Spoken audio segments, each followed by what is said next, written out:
Hello and welcome to the Tabletop Games blog Digital Eyes episode. Here's another game I only ever played digitally, which is why it's in the Digital Eyes category of reviews on this blog. The advantage of a digital game is that you can either play it with another person, or you can play against the AI, which can be set to a number of difficulty levels as well, so that you can ease yourself into the game. The other advantage of the digital version is that you can learn the game that way without having to read the rulebook, which is always nice. I prefer learning by doing, so this works for me really well. Patchwork is a tile-laying game using polynomial shapes. The idea is to complete your 9x9 quilt using the patches. The fewer gaps your quilt has at the end, the less points you lose at the end.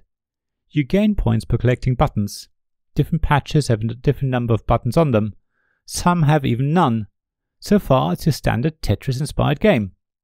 However, there's much more to Patchwork, of course. What makes the game stand out and what creates the excitement and strategy element is the turn order mechanism. When it's your turn, you can choose one of the next 3 patches in the offer row, which is arranged in a circle, and which means that from the start of the game you can see all available patches and in which order they will become available. Different patches not only have a different number of buttons on them, but they also cost different amounts of time to add to your patch, which makes thematic sense, but it's the time element that decides who goes next. There's a separate time track, and as you buy patches you will move along it a certain number of steps. It continues to be your turn as long as you last on the time track.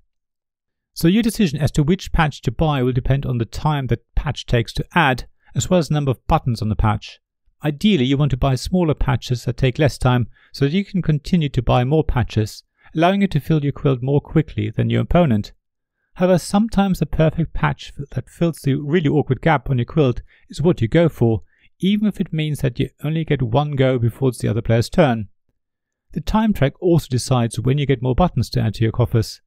Buttons are the currency and the victory points in Patchwork, but only the buttons you actually have in your hand. The buttons on the patches in your quilt only indicate how many buttons you get paid out when you hit the relevant fields on the time track. So you do want to get as many buttons as possible into your quilt before hitting the first payout point, but you also don't want to forge too far ahead.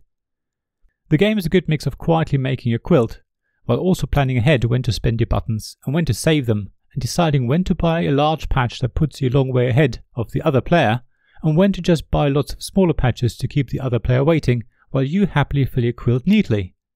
Speaking of neatly, if you're the sort of person who likes quilts without gaps, then Patchwork might drive you a little bit mad, because you will always leave gaps somewhere.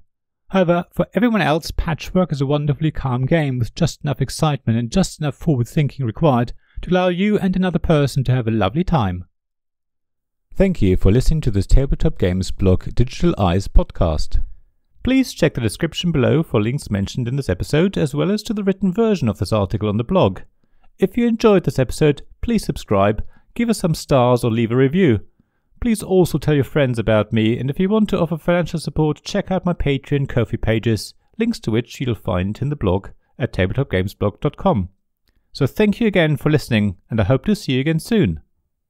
This podcast was made possible by the generous help of my Patreon supporters: Royal Patron Sean Newman, Castle Guard David Miller, Dice Masters Alex Bardi, Paul Grogan, Robin Kay, and James Naylor, and Shining Lights Sarah Reed, Tim Vernick, and We're Not Wizards.